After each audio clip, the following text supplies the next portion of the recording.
Когда двери лифта открылись, в огромном холле бизнес-центра в центре Мельбурна неожиданно наступила тишина. Люди в дорогих костюмах перестали разговаривать и начали смотреть на мужчину, который вошел внутрь.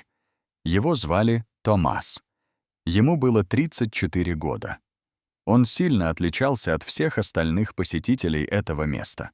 Его старая куртка была мокрой после дождя, брюки испачканы, ботинки выглядели уставшими, а волосы были растрепаны от сильного ветра. Вокруг него находились успешные люди с дорогими часами, идеально выглаженной одеждой и уверенным видом. Охранники сначала внимательно посмотрели на него, но через несколько секунд изменили свое мнение. В лице Томаса не было ни растерянности, ни страха. В его глазах читалась решимость человека, который пришел сюда не случайно и готов бороться за свой шанс. Его утро началось еще до рассвета. Он несколько раз проверил документы, аккуратно положил резюме в папку и отправился на важное собеседование в крупную компанию. Эта встреча могла стать началом новой жизни. Но по дороге произошло неожиданное событие. Возле перехода пожилой мужчина потерял равновесие и упал на мокрый асфальт. Томас сразу остановился. Он помог ему подняться, вызвал помощь и убедился, что с ним все хорошо. Из-за этого он потерял много времени.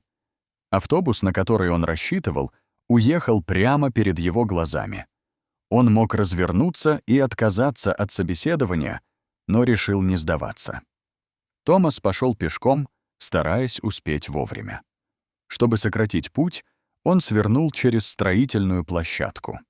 Однако дорога оказалась скользкой, и он упал в грязь. Его одежда испачкалась, документы едва не промокли, но мужчина поднялся и продолжил идти. Когда он, наконец, добрался до офиса, остальные кандидаты уже сидели в зале ожидания. Все они выглядели безупречно. У кого-то были дипломы престижных университетов, у кого-то большой опыт работы и рекомендации известных компаний.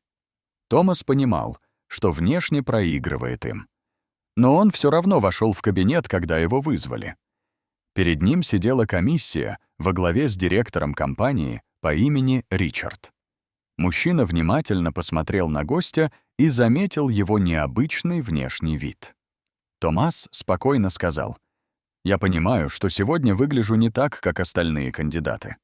Но я верю, что человека оценивают не по одежде, а по его характеру, поступкам и желанию двигаться вперед». В кабинете стало тихо. Ричард несколько секунд молчал, а затем неожиданно улыбнулся. «Знаете, много лет назад я сам пришел на первое собеседование после тяжелой работы на заводе.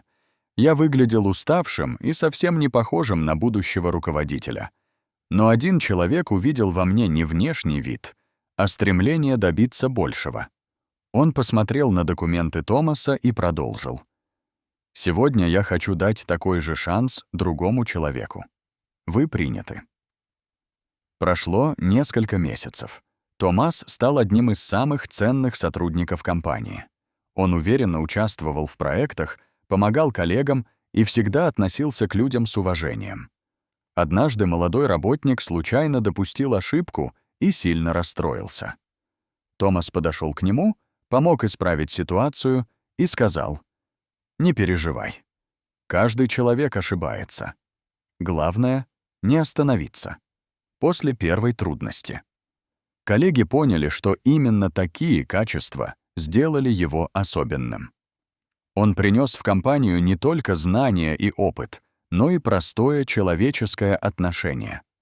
Эта история показывает, что первое впечатление часто бывает ошибочным.